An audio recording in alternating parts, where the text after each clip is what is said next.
오늘 하나님 말씀은 누가복음 15장 11절부터 24절까지의 말씀을 한번 같이 보겠습니다.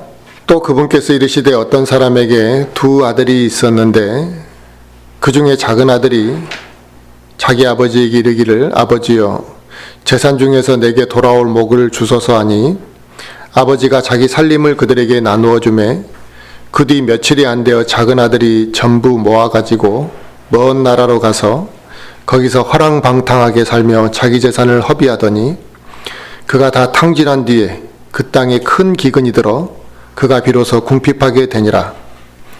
그가 가서 그 나라의 국민 중 하나에게 연합하니 그 사람이 그를 자기들의 들로 보내어 돼지를 치게 하니라. 그가 돼지들이 먹는 곡식 껍데기로 자기 배를 채우려 하되 아무도 그에게 주지 아니하므로 그제야 그가 정신을 차리고 이르되 내 아버지께는 빵이 풍족하여 나누어 줄 수 있는 품꾼이 얼마나 많은가. 그런데 나는 굶어 죽는구나. 내가 일어나 내 아버지께 가서 그분께 이르기를 아버지 내가 하늘을 대적하여 죄를 짓고 아버지 앞에 죄를 지었사오니 더 이상 아버지의 아들이라 불릴 자격이 없나이다. 나를 아버지의 품꾼 중 하나로 삼아 주소서 하리라 하고 일어나서 자기 아버지께로 가니라. 그러나 그가 아직 멀리 떨어져 있을 때 그의 아버지가 그를 보고 불쌍히 여겨 달려가 그의 목을 껴안고 그에게 입을 맞추매 아들이 그에게 이르되 아버지 내가 하늘을 대적하여 죄를 짓고 아버지 눈앞에서 죄를 지었사오니 더 이상 아버지의 아들이라 불릴 자격이 없나이다 하나 아버지가 자기 종들에게 이르되 가장 좋은 옷을 가져다가 그에게 입히고 그의 손에 반지를 끼우고 그의 발에 신을 신기라. 그리고 살진 송아지를 여기로 끌어와 잡으라. 우리가 먹고 즐기자. 이 내 아들은 죽었다가 다시 살아났으며 그를 잃어버렸다가 찾아노라 하니 그들이 즐거워하기 시작하더라. 아멘. 오늘 하나님 말씀의 주제는 나를 품꾼의 하나로 삼아주소서라는 주제로 말씀을 전하려고 합니다. 우리는 살면서 하나님의 은혜라는 표현을 굉장히 자주 사용합니다.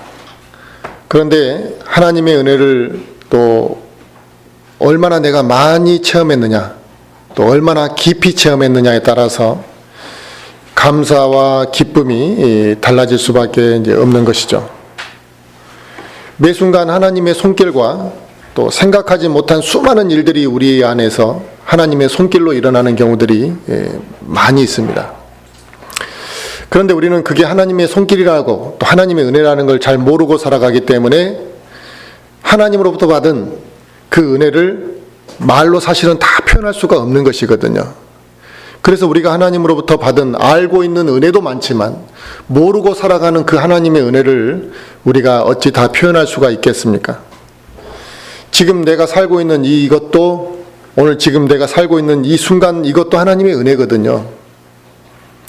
그러니까 내가 하나님의 은혜라는 걸 생각하면 오늘 아침에 눈을 떴을 때 감사한 마음이 이제 들었어야 되는 거죠. 근데 이게 하나님의 은혜라는 걸 모르면 그냥 당연히 내가 오늘 눈 떴다라고 생각하게 되는 겁니다.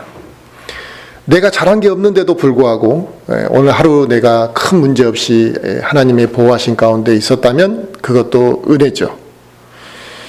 심지어 하나님을 거부하는 인간들이 얼마나 많습니까? 또 하나님을 조롱하고 비난하는 인간들이 무수히 많지만 하나님의 자비와 사랑으로 그들의 연약함을 다 기다려 주시고 있다는 것입니다. 이런 걸 생각하면 또 우리가 믿음으로 하나님 앞에 믿음으로 바르게 서 있지 못하는데도 불구하고 하나님이 우리의 연약함을 기다려 주시는 이런 것들을 다 생각하면 하나님의 은혜는 너무 깊고 또 너무 넓고 헤아릴 수가 없을 정도로 하나님의 은혜가 크다라는 걸 알게 됩니다. 하나님으로부터 받은 은혜를 깊이 체험하지 못하고 살아가는 사람이라고 한다면 하나님의 은혜를 간단히 몇 마디로 이야기할 수가 있습니다. 어떻게 이야기하냐면 그냥 감사합니다. 맹목적으로. 아니면 내가 그냥 편안하게 먹고 사는데 문제 없으니까 그냥 감사합니다. 이렇게 말할 수 있겠지만 매 순간순간 하나님의 은혜를 체험하는 사람들, 매 순간순간 하나님의 은혜를 발견하는 사람들은 이 감사의 조건들이 계속해서 나타나게 되는 것이거든요. 그렇게 되면 그런 그리스도인들은 매일매일이 하나님의 은혜로 넘치기 때문에 불평하거나 또 불만족스러운 표현들과 행동이 그들에게서 나타나지 않게 되는 것이죠. 그래서 찬송가도 그런 찬송가가 있잖아요. 극크신 하나님의 사랑, 이렇게 가사가 있잖아요. 이 극크신 하나님의 사랑이라는 이 찬송가를 보면 하늘을 두루마리 삼고, 그러니까 하늘을 쫙 펼쳐놓고 그 하늘이 얼마나 넓냐 이게. 강물을 먹물 삼아도 거기에 하나님의 사랑을 다 기록할 수가 없다라고 이렇게 가사를 썼습니다. 이처럼 하나님의 은혜를 우리가 다 어찌 다 말로 표현할 수가 있겠냐 이거죠. 한번 생각해 봐야 될 문제라는 거죠. 내가 하나님의 은혜를 얼마만큼 생각하고 있고 그 하나님의 은혜를 과연 내가 얼마만큼 받아들이면서 또 표현하고 있는지. 우리가 부모의 은혜, 부모로부터 받은 사랑을 다 갚을 수가 없습니다. 내가 알지 못한 많은 부분에서 부모의 사랑과 은혜를 받았기 때문에 그렇습니다. 그래서 우리가 죽을 때까지 부모의 은혜를 어떻게 다 갚겠냐 이런 표현을 하기도 합니다. 그런데 하나님의 은혜는 그보다 더 큰데 우리가 다 어떻게 그걸 갚을 수가 있겠습니까? 하나님께서 우리를 구원해 주신 은혜만 생각한다 할지라도 너무나 감사한 거거든요. 내가 만약에 구원받지 않는 상태로 예수 그리스도를 모르는 상태로 지금 내가 살아가고 있었다고 한다면 그런 내 자신을 생각한다면 너무나 비참하게 생각됩니다. 내가 아직도 예수님을 모르고 이 세상에서 막 살아간다면 지금 그렇게 살아간 사람들이 다 자기는 즐겁고 재밌다고 생각하지만 내가 그들 안에 그렇게 살아가고 있었다고 한다면 비참하고 어리석은 삶을 지금도 살았을 것이라는 걸 너무나 뻔히 알 수 있는 상황이기 때문에 나를 구원해 주신 그 은혜만 생각해도 너무나 감사한 것이죠. 그래서 어떤 사람은 자기를 구원해 주신 하나님의 은혜만 생각해도 두 눈에서 눈물을 하염없이 흘리는 사람들도 있습니다.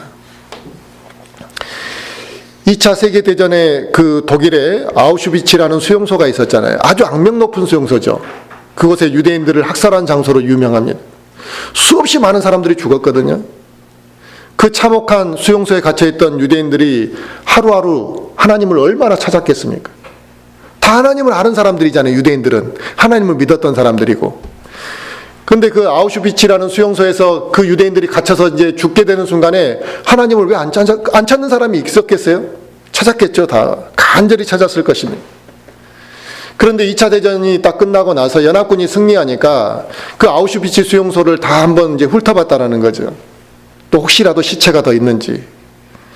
그런데 어떤 연합군 병사가 수용소 벽에 하나의 글씨를 발견했다는, 후미진 곳에 딱 보니까 뭔 글씨가 하나 있더래요. 그래서 글씨를 이렇게 보니까 거기에 뭐라고 쓰여져 있었냐? 그 크신 하나님의 사랑 말로 다 형용 못하네. 하늘을 두루마리 삼고 바다를 먹물 삼아도 한없는 하나님의 사랑을 다 기록할 수가 없네를 거기에서 써 있었던 가사였던 거죠. 그리고 그 밑에 문장에 또 다른 사람이 써놓은 글씨가 있더래요. 뭐라고 써놓았느냐? 하나님은 여기 계십니다라고 써놨더라는 거예요. 언제 죽을지도 모르는 상황. 또 자기들의 죽음이 비참한 죽음으로 이제 하루하루 한 시간을 기다리는 그 두렵고 그 아주 불안한 장소에서 그들은 하나님의 은혜를 생각했고 그 불안한 속에서도 하나님의 사랑을 찬양했다라는 것입니다. 그런데 우리는 무엇을 지금 감사하고 있고 지금 우리는 하나님 앞에 어떤 상태로 신앙생활을 하고 있느냐 이거죠. 따뜻한 밥을 먹고 있고 편안한 잠자리가 있으면서도 우리는 이 사람들보다 더 감사하지 않고 있다는 것입니다. 우리는 매일매일 편안한 삶을 살아가고 있으면서도 하나님이 나와 함께 하시고 하나님이 지금 나를 도와주시고 계신다는 걸 인식하지 못하고 살아가고 있습니다. 매 순간 하나님으로부터 받은 은혜를 우리는 잊어버리고 살면서 하나님의 은혜가 크다라는 걸 모르고 살아가고 있다는 것입니다. 먹고 살기 바쁘다는 핑계로 우리는 하나님의 은혜를 생각하지 않고 살아가는 이런 사람들이 되어버렸습니다. 그 아우슈비츠 수용소에 있는 그 죽음을 기다리는 유대인들은 그 안에서 하나님의 사랑과 은혜를 체험하고 하나님이 함께 하신다는 걸 발견한 장소였는데 우리는 그보다 훨씬 좋은 상황에 있으면서도 하나님이 함께 계시는 것을 모르고 있고 보지도 못하고 깨닫지도 못하고 있었다는 것입니다. 지금 나의 삶이 아우슈비츠 수용소에 살았던 그 유대인들보다 척박하냐? 더 불안한 상태에 내가 살고 있느냐? 그렇지는 않을 겁니다. 각박하고 메마른 마음을 가지고 있으면서 우리는 하나님의 은혜를 잊고 살아가기 때문에 문제인데, 우리는 그런 각박하고 메마른 마음을 가지면서도 뭐라고 표현을 하느냐면, 나는 하나님을 사랑한다고 좀 뻔뻔하게 우리가 말하는 경우들이 있죠. 사실 우리가 이 세상에 살면서 사랑이라는 단어를 자주 사용하죠. 그런데 이 사랑이라는 단어를 어떻게 사용하냐면, 어떻게 보면 자기 만족을 위해서 이 사랑이라는 단어를 사용하는 경우가 많습니다. 자기 이기적이고 간사한 마음, 자기 편할 대로 쓰는 이 사랑이라는 단어가 되어버렸습니다. 그래서 우리는 사랑이라는 단어를 아주 자주 남발하고 있지만, 그 사랑이라는 단어를 흔히 자주 쓰면서도 우리는 수없이 많은 사람들을 미워하고 더 많은 사람들에게 상처를 줄 때가 우리는 많다라는 것입니다. 하나님을 사랑한다고 말하는 그리스도인들이 어떻게 하는 것이 하나님을 사랑하는 것인지조차도 모르고 하나님을 섬기는 것을 아주 실망스럽게 섬기는 그리스도인들이 얼마나 많습니까? 그런데 하나님께서는 우리의 이런 게으르고 연약하고 악한 모습을 보고도 하나님이 몰라서가 아니라 아시면서도 우리를 기다려주시고 계시잖아요. 무엇을 기다리냐? 그 은혜를 깨닫고 변화되고 성장하기를 하나님이 기다려주시는 것이죠. 하나님께서는 우리 인간들에게 받은 배신감, 우리 인간들에게 받은 상처, 또 우리 그리스도인들로부터 받은 실망들이 한없이 많을 거 아닙니까? 얼마나 많겠습니까? 한 사람 한 사람이 하나님에게 실망을 안겨드리는 모습들을 생각한다면. 이런 매번 우리의 거짓말과 거짓되고 가식적인 행동들, 또 하나님을 배신하는 행위들조차도 하나님은 보시면서도 우리가 회개할 수 있는 기회를 하나님께서 항상 허락하시고 그 기회를 제공해 주셨다는 것입니다. 그래서 우리가 하나님 앞에 무릎을 꿇고 회개하면 우리가 그 사악한 죄를 저질렀음에도 불구하고 감싸주셨고, 또 그분의 사랑이 앞으로도 변함없이 우리에게 그 사랑을 베풀어 주시겠다라는 그 약속과 소망을 우리가 성경에서 보게 됩니다. 우리가 성경 말씀 하나를 먼저 찾아볼까요? 에베소서 1장을 한번 보겠습니다. 에베소서 1장.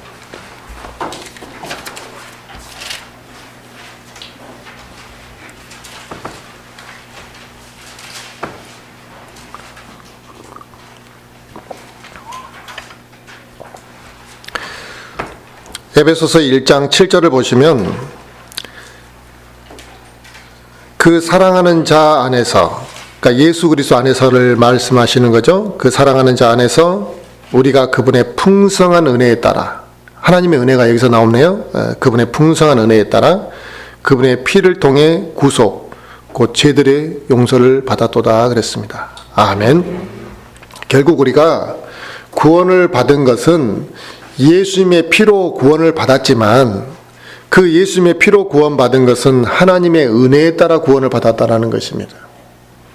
그런데 구원을 받았다고 하면서도 그 하나님의 은혜를 깊이 인식하지 못하고 있다면 이건 문제라는 거죠. 그런 사람이 있잖아요. 자기 구원받았다고 하면서도 신앙생활은 아주 대충 하거나 아주 막 불성실하게 신앙생활하는 사람들. 그러니까 이런 사람들은 예수님의 피로 죄를 용서함 받는다라는 건 알았지만 그게 하나님의 은혜라는 걸 잘 모르고 있는 것이죠. 그러니까 그 하나님의 은혜가 무엇인지를 잘 모르고 있는 거예요. 그냥 자기 죄 용서해 준 것만 감사할 뿐인 거죠. 요한일서 1장 9절도 볼까요? 요한일서 1장 9절.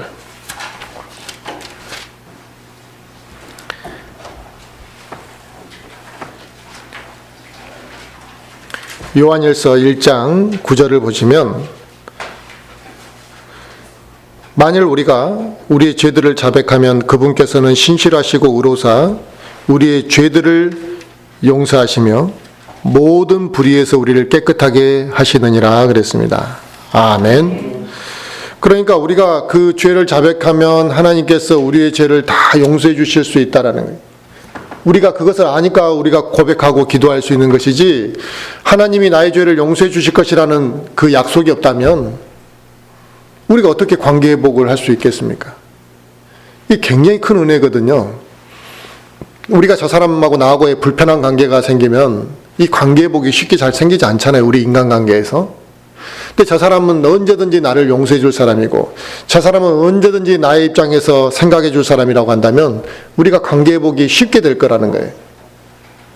그런 믿음과 신뢰가 있다면요. 그런데 그렇게 될 수 있는 사람들이 관계가 없습니다. 불편하면 다 서로 대화할 수가 없고 용서하지 못하고 끊어지는 거거든요. 근데 하나님은 그렇지 않다는 거예요. 하나님이 우리에게 실수하신 적은 없고, 내가 계속 실수하고 죄 짓고 잘못하고 하나님을 가슴 아프게 하는데, 그럼에도 불구하고 내가 하나님 앞에 나와서 회개하고 나의 죄 문제를 고백하면 항상 받아주시겠다라는 것이 하나님의 약속이 있거든요. 그런데 우리가 그 기도조차도 안 해버린다는 거죠. 바로 하나님의 이 위대하신 사랑, 이 하나님의 사랑이 추악하고 더러운 우리 인간의 죄에 대해서도 용서받을 수 있는 그 길을 열어주신 것인데, 누구든지 진심으로 회개하는 자, 예수 그리스도의 보혈을 의지하는 자들은 다 용서받을 수 있게 하시겠다는 것입니다. 오늘 이 탕자의 비유,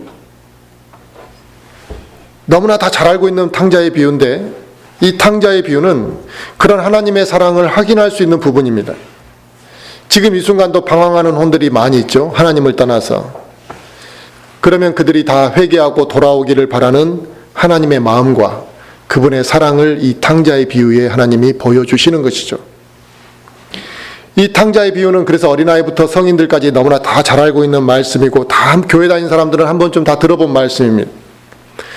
그래서 그렇지만 이 말씀을 가볍게 여겨서는 안 됩니다.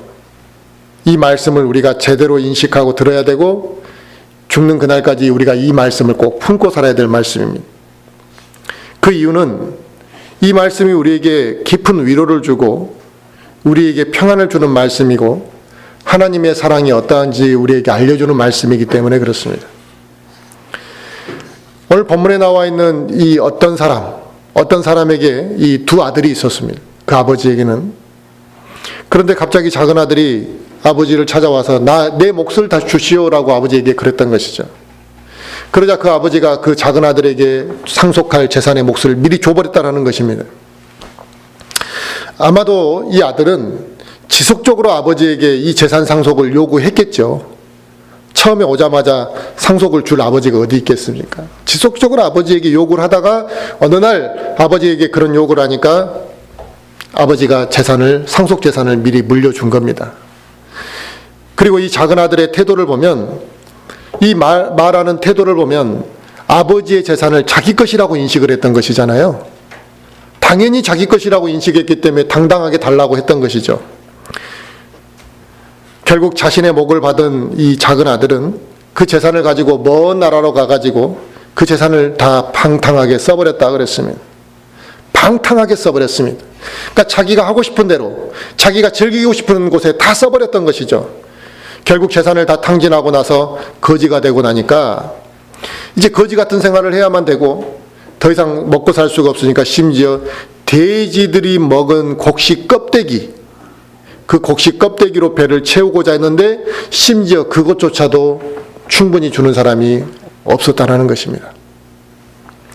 그때서야 이 작은 아들은 정신을 차리고 아버지 집에 있었던 그 기억을, 아버지를 생각하며 아버지 집을 생각한 것이죠.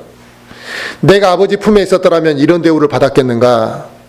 내가 지금 아버지 품속에 있었다면 이런 고생을 하지는 않았을 것인데 지금 나는 무엇인가라는 그 고민을 한 것입니다.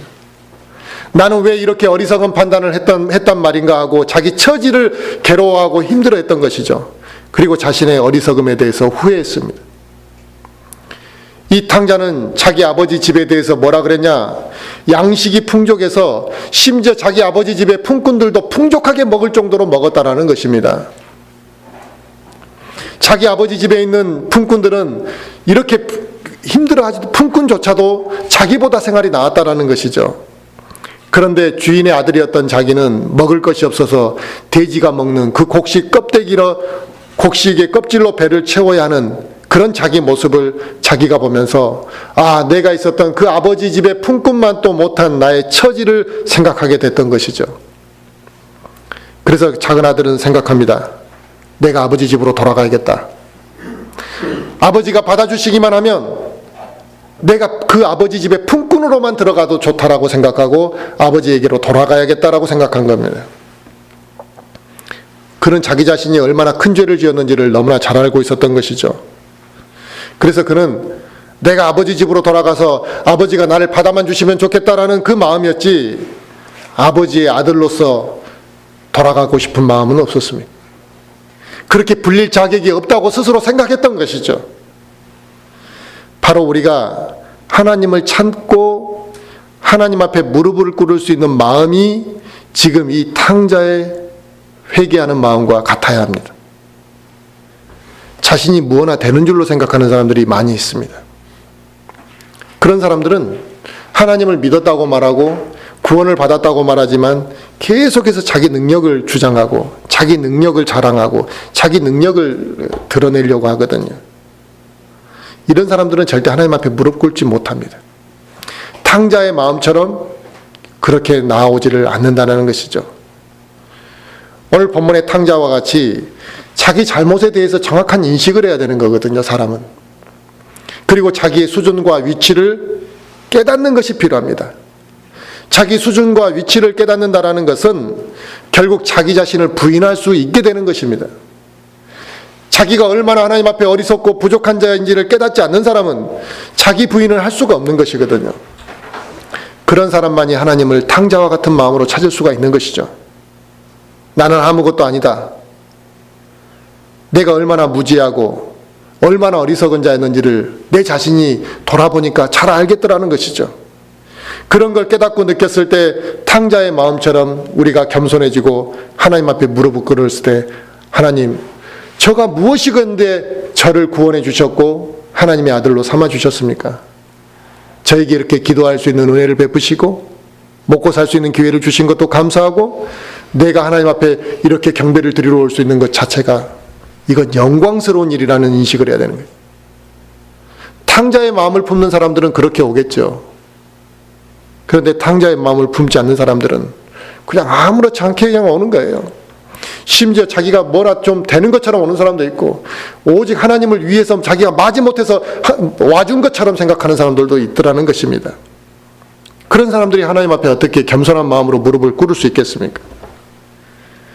오늘 본문에 기록된 작은 아들은 내가 실수를 했을지라도 아버지의 아들이기 때문에 아버지에게로 다시 돌아가면 아버지가 당연히 나를 아들로 받아주시겠지 이렇게 생각하지 않았습니다.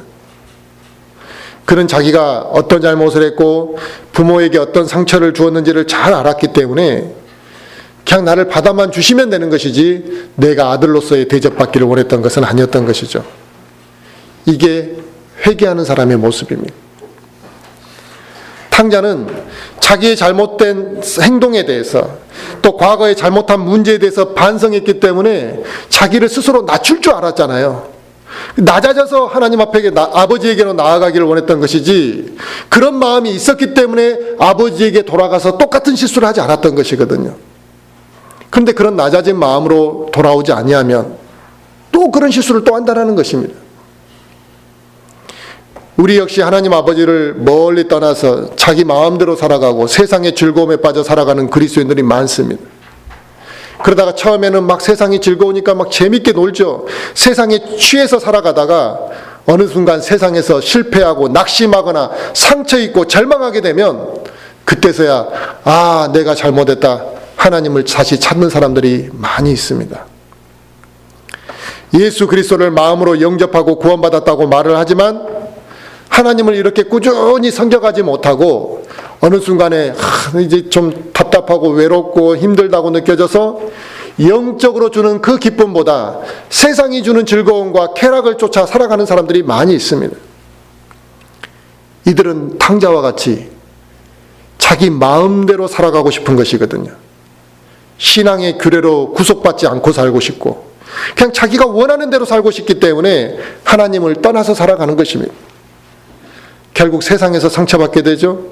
세상에서 절망할 상황이 되죠. 세상에서 누군가가 자기를 위로해 주지 아니할 때 그때서야 이제 공허함을 느끼게 되고 오늘 본문의 탕자와 같이 뒤늦게 하나님을 이제 찾게 되는, 하나님을 붙잡고자 하는 마음이 그때 생기는 사람들도 있습니다. 그런데 하나님을 떠났던 그들이 더 이상 손쓸 수 없는 정말 최악의 영적 상태에 처하게 되면 더 이상 어느 누구도 손대줄 수 없는 아주 나쁜 상태, 영적으로 나쁜 상태에 처하게 되면 그들이 처음 하나님을 떠날 때는 막 의기양양하게 떠나는 거죠. 내가 뭐 교회가 없어도 다 할 것 같고 하나님 없이도 내가 다 잘할 수 있을 것 같고 그렇게 의기양양하게 떠나지만 그들이 세상에서 실패하고 최악의 영적 상태가 되고 나면 그런 의기양양함이 다 사라지고 그냥 나를 받아만 주셔도 감사하다. 그냥 내가 교회, 지역교회에 소속된 것만으로도 감사하다고 이렇게 말하는 사람들도 있을 것입니다. 교만할 때는 하나님의 은혜를 잘 모릅니다. 항상 풍족할 때는 그것이 얼마나 귀한 것인지를 잘 모르는 것이거든요. 그런데 결국 하나님의 손길을 벗어나서 어려움에 처하게 되면 내가 아무것도 아니었다는 걸 먼저 깨닫게 되고 그 하나님의 은혜가 얼마나 큰지를 그때서야 깨닫게 되는 것입니다. 우리 사회에도 보면은 돈 좀 많이 벌어보겠다고 돈의 욕심 때문에 막 무리한 일들을 하는 사람들이 많잖아요. 다단계를 시작하는 사람들, 뭐 주식 투자를 해서 더 무리한 투자를 해서 손해를 보는 사람들도 있습니다. 근데 그런 무리한 일들을 계속 진행을 했는데 결국에는 돈을 더 버는 것이 아니라 빚만 더 많이 지게 되는 경우들. 그런 사람들이 얼마나 많습니까? 그런데 자기가 이제 빚이 막 계속 빚을 더 줄여보려고 더 무리한 투자를 하다가 더 많은 빚을 지게 되게 되면 감당할 수가 없게 되는 것이거든요. 사업을 하는 사람들도 회사가 어려워지면 빨리 내가 그만하고 사업을 접어야 되겠다 이래야 되는데 좀만 더 하면 이걸 다시 또 만회해보고자 하는 욕심 때문에 계속 하다 보면 빚이 늘어나는 것이거든요. 근데 언제 손드냐? 더 이상 감당할 수 없게 되었을 때 그때서야 이제 손을 들고 그때서야 정상적인 정신으로 하나님을 찾는 사람들이 있습니다. 그렇게 되었을 때 비로소 돈을 많이 벌기 위해 세상과 돈을 쫓아 살았던 나의 삶이 얼마나 어리석었는지를 판단하고 깨닫게 되는 것이죠. 그렇게 됐을 때 자기 어리석음을 깨달을 때 어떻게 되겠습니까? 이제 돈이고 뭐고 다 필요 없고 내가 지금 이 고통에서 해방만 돼도 좋겠다라는 생각을 하게 되는 것이거든요. 빚에 짓눌려 보면 압니다. 빚에 짓눌려 보면 그때는 돈을 뭐 더 많이 벌고 뭐 적게 벌고의 그런 마음이 아니라 이 빚만 좀 나에게서 없어졌으면 좋겠다라는 것입니다.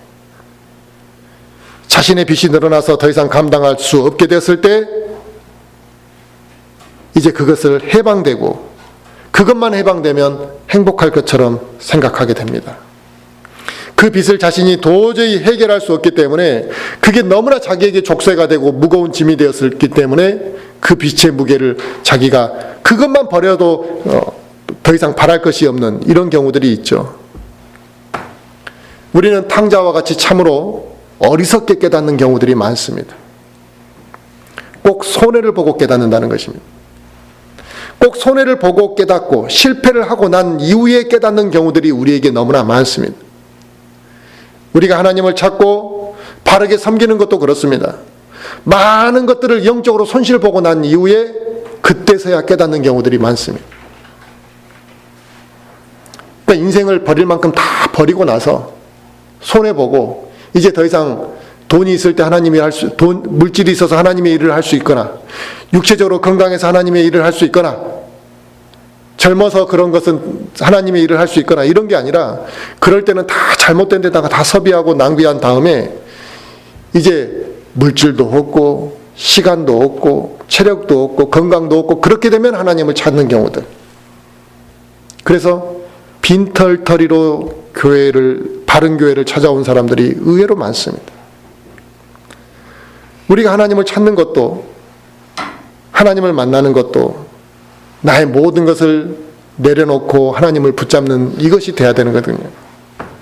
근데 내가 무엇인가를 할 수 있다고 생각하고 내가 무엇인가를 해보겠다라는 나의 의가 살아 넘치게 되면 오늘 본문의 작은 아들처럼 내 안에 교만한 마음들을 이제 품게 되는 것입니다. 그래서 당당하게 하나님 앞에 내가 요구하는 거예요. 작은 아들이 아버지에게 자기 몫을 달라고 요구하듯이, 하나님, 나는 내가 이렇게 하고 싶습니다. 그러니 하나님은 내 뜻대로 좀 도와주시면 좋겠습니다. 나는 그런 사람이 아니라고 생각하십니까? 수많은 사람들의 기도 제목을 보면 자기들이 어떻게 하겠다는 걸 다 결정을 해놓고 기도합니다. 그리고 나서 하나님은 당연히 그거 주시면 된다라는 식으로 기도한다는 거예요.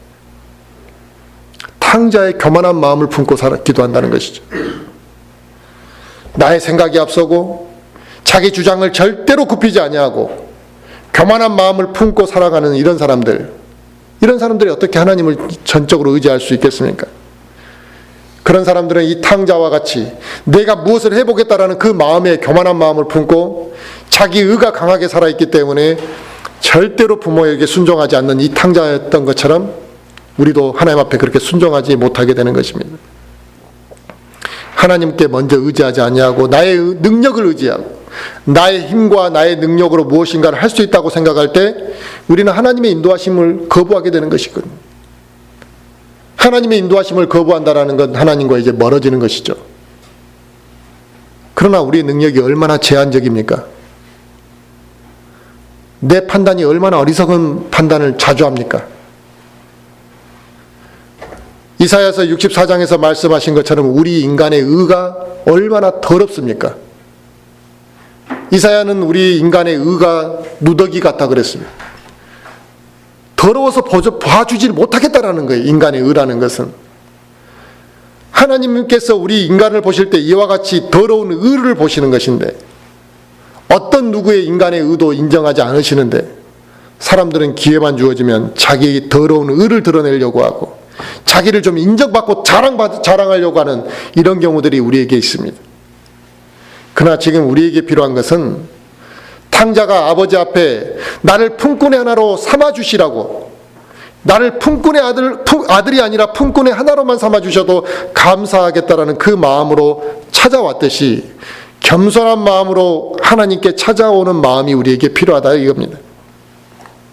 그런데 하나님으로부터 사랑을 받는 걸 너무나 당연한 것처럼 여기는 사람들이 있습니다. 나는 당연히 사랑받을 자격이 되는 사람이라고 생각하는 사람들이 너무나 많습니다. 그래서 당신은 사랑받기 위해 태어난 사람, 이런 가사가 있잖아요. 50%는 맞고 50%는 매우 위험한 이야기 같아요. 심지어 구원받지 않는 사람들도 자기는 하나님으로부터 사랑을 당연히 받아야 될 사람인 것처럼 생각합니다. 어떻게 자기가 하나님으로부터 하나님으로부터 당연히 사랑을 받을 자격이 되는 사람이라고 생각할 수 있겠습니까? 그런 사람이 어떻게 탕자의 마음으로 하나님 앞에 나올 수 있겠냐 이거예요. 오늘 우리가 보았던 누가복음 15장 19절에 보면 더 이상 아버지의 아들이라 불릴 자격이 없나이다. 나를 아버지의 품꾼 중 하나로 삼아주소서 그랬습니다. 이게 죄인이 하나님을 찾는 자세고 하나님을 떠났던 사람이 하나님을 다시 찾는 자세입니다. 내 자신이 무엇이나 되는 것처럼 생각하고 나는 그래도 나쁜 사람이 아니라고, 나는 그렇게 죄를 많이 짓지는 않은 사람이라고 생각하는 그런 것조차도 나의 의라는 것입니다. 이런 걸 다 내려놓고 내 자신을 좀 탕자의 마음과 탕자의 눈으로 나를 좀 돌아보자는 것입니다. 그 나의 더러움을 좀 보고 나의 좀 수치와 부끄러움을 좀 돌아보자는 것입니다. 이런 추악하고 더러운 나를 하나님께서 받아주시고 하나님의 자녀가 된 이후에 수많은 은혜를 베풀어 주신 이 하나님께 우리가 감사하지 않을 수가 없더라는 것입니다. 내 안에 의가 가득 차 있으면요, 이것도 불만이고 저것도 불만이고 막 불만들이 많이 나옵니다. 그래서 수없이 불평들을 내뱉는 것은 내 의가 아직 내 안에서 강하게 살아있는 것을 의미하는 것이거든요. 그런데 내 의를 내려놓고 나면 내가 무엇이기에 하나님께서 이런 것을 주신단 말인가? 내가 무엇이기에 하나님께서 나에게 이와 같은 것들로 채워주신다는 말인가? 이러한 감사의 조건들을 발견하게 되고 탕자와 같이 내가 하나님을 아버지라고 부를 수 있는 그 특권이 얼마나 소중한지를 알게 되는 것입니다. 나는 감히 아버지를 아버지라고 부를 수도 없는 그런 아주 비참한 자였음에도 불구하고 하나님께서 은혜를 베풀어 주셔서 우리를 값없이 구원하셔서 아들로 삼아 주셨잖아요. 우리에게 이런 마음이 있을 때 하나님 앞에 기도할 때 그 하나님과 깊은 교제를 할 수가 있는 것입니다. 그런 마음으로 하나님 앞에 나오는 사람이 하나님의 말씀이 그 사람 안에서 더 크게 역사하는 것이죠. 그런 사람이 하나님의 말씀을 읽을 때 그 말씀이 그 사람 안에서 감동을 주는 것입니다. 그런데 말씀을 읽어도 감동을 주지 못하는 것은 말씀이 단지 어려워서만이 아니라 그 안에 그들이 겸손한 마음으로 하나님 앞에 나오지 않았기 때문에 성령님께서 그 사람 안에서 그러한 감동을 주지 않으시는 거죠. 우리가 예배를 드릴 때 이 자리에 지금 어떤 마음으로 우리가 왔느냐는 매우 중요합니다. 어떤 사람은 마지못해서 왔을 수도 있는 것이고 습관적으로 온 사람도 있을 수 있고 또 종교심으로 앉아있는 사람들이 있습니다. 그러나 이건 탕자의 마음이 아니죠. 자기의 의를 드러내는 교만한 마음이 깔려있는 것입니다. 그러나 하나님께서 자신에게 경배하러 온 자녀들에게 원하는 게 무엇이겠냐 이거예요. 지금 하나님이 우리에게 원하는 마음을 어떤 걸 원하시겠습니까? 탕자와 같이 낮아지고 겸손한 마음으로 나아오는 걸 원하시겠죠. 나는 아버지의 아들로서 자격이 되지 못하는 자였음에도 불구하고 아버지께서 나를 받아주셨기 때문에 내가 아버지 집에 거하는 것만으로 족합니다. 내가 하나님을 찬양할 수 있는 것으로만으로도 족합니다라는 그 마음, 내가 감히 그 거룩하신 하나님을 경배할 수 있는 그 조건을 나에게 허락해 주신 것만으로도 감사하고 내가 그와 같은 하나님을 찬양하고 경배드리기를 원한다는 그 마음이 우리에게 반드시 있어야만 했다는 것입니다. 인간적으로 볼 때, 인간적인 기준으로만 볼 때는 오늘 본문의 이 탕자가 자기 아버지에게 재산을 받아서 가서 조만간 얼마 되지 않아 그 재산을 다 허비해버리고 어느 날 갑자기 아버지 내가 돌아왔습니다. 이렇게 했다고 한번 가정해보자고요.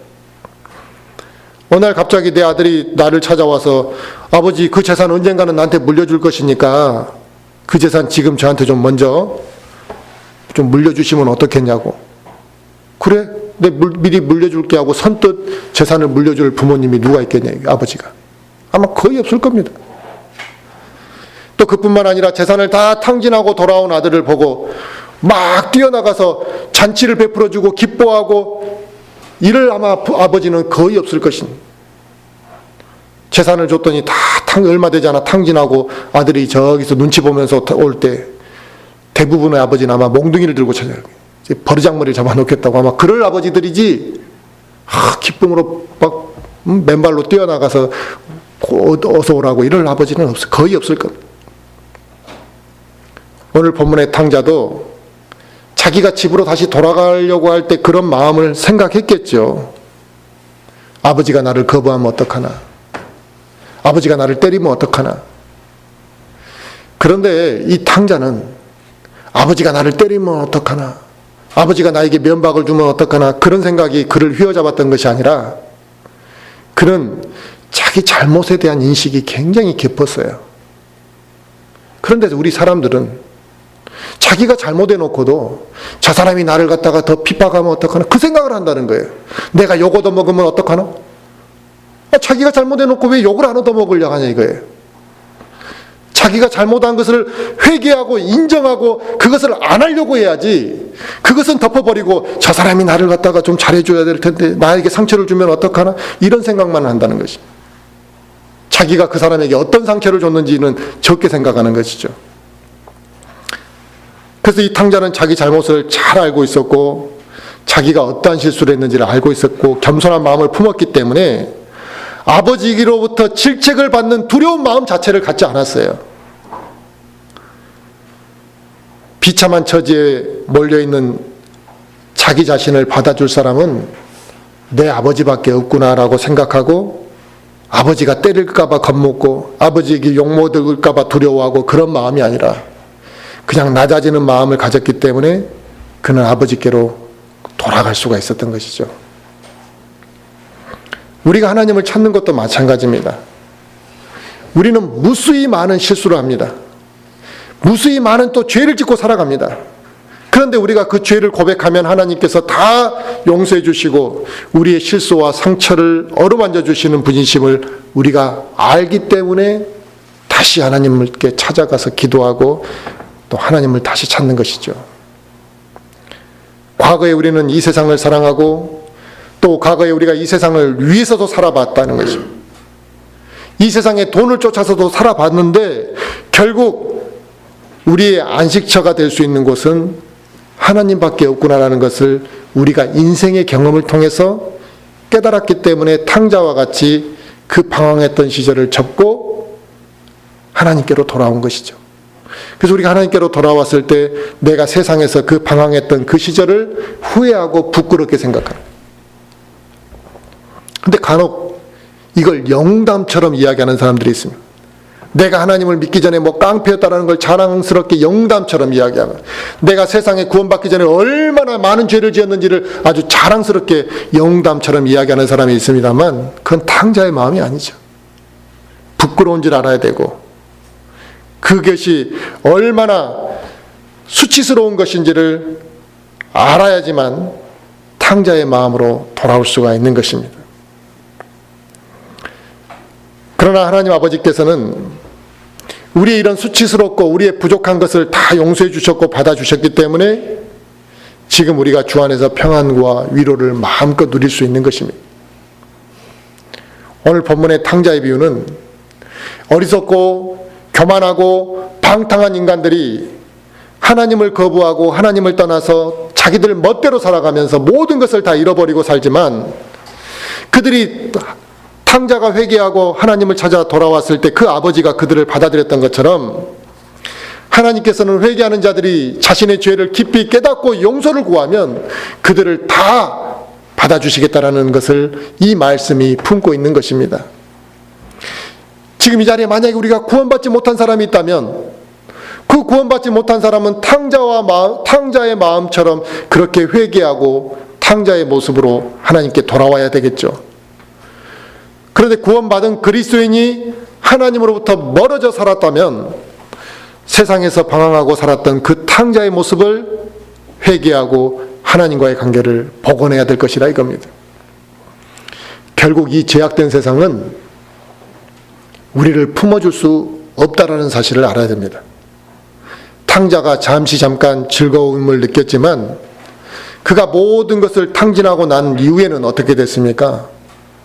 심지어 세상으로부터도 버림을 받았다는 것이에요.